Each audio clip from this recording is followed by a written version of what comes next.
Sir, आतापर्यंतच्या तपासात किती लोकांना आपण अटक केलंय, काय याच्या मागचं कारण आहे, काय कळालेलं आहे आणि कुणी सुपारी दिली होती त्याला आपण अटक केलं? हो, बरोबर आहे. या घटनेमध्ये एकूण 4 आरोपीला अटक करण्यात आलेली आहे. गाडीमध्ये जे मर्डरची घटनाला इल्जाम दिले तसे 4 आरोपीपैकी 3 आरोपी सध्या पोलिसांच्या ताब्यात आहे. यामध्ये तपासामध्ये एका व्यक्ती, शेजारी राहणारे व्यक्ती यांचे वैयक्तिक वादाचे कारणाने त्यांनी सुपारी दिल्याची बाबी समोर आलेली आहे.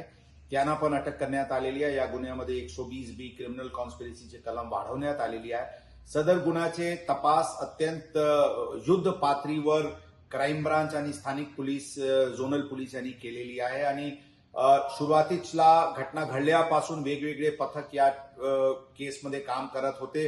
अंदाजन प्रथमच दिवशी 450 लोकेशन्सचे अंदाजन सीसीटीव्ही फुटेजेसची तपासणी करून एक गाडी जे वापरण्यात आला होता ते गाडी शोधण्यात आला आणि त्याच्या अनुषंगाने हे आरोपीला काल पोलिसांनी ताब्यात घेतलेली आहे. तपास क्राईम ब्रांचकडे हस्तांतरित करण्यात आलेली आहे. ठोस पुरावा पोलीस गोळा करत आहे आणि यामध्ये जे सुपारी ज्या व्यक्तींनी 5 लाखाची दिली होती त्यांच्याबद्दल पण तपास सुरू आहे आणि आरोपीला सजा होईल या दृष्टिकोनातून पोलीस दल अत्यंत मेहनतीने काम करत आहे.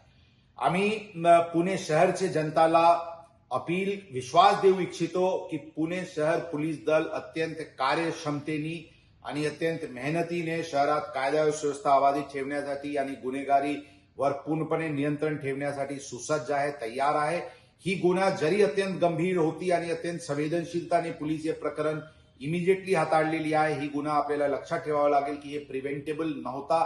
हे आपसी कारणाने, वैयक्तिक वादामुळे हे देण्यात आलेली सुपारी आहे. या घटनाच्या अनुषंगाने पुणे शहर पोलीस दलांवर प्रश्नचिन्ह निर्माण करणारे लोक काही वैयक्तिक हितासाठी, वैयक्तिक कारणाने जरी करत असतील, पुणेकर जनताला आम्ही विश्वास देऊ इच्छितो. पुणे शहर पोलीस दल आपल्या सोबत शहराला आणखी शांतप्रिय, शिस्तप्रिय करण्यासाठी पूर्णपणे सुसज्ज आहे आणि तयार आहे.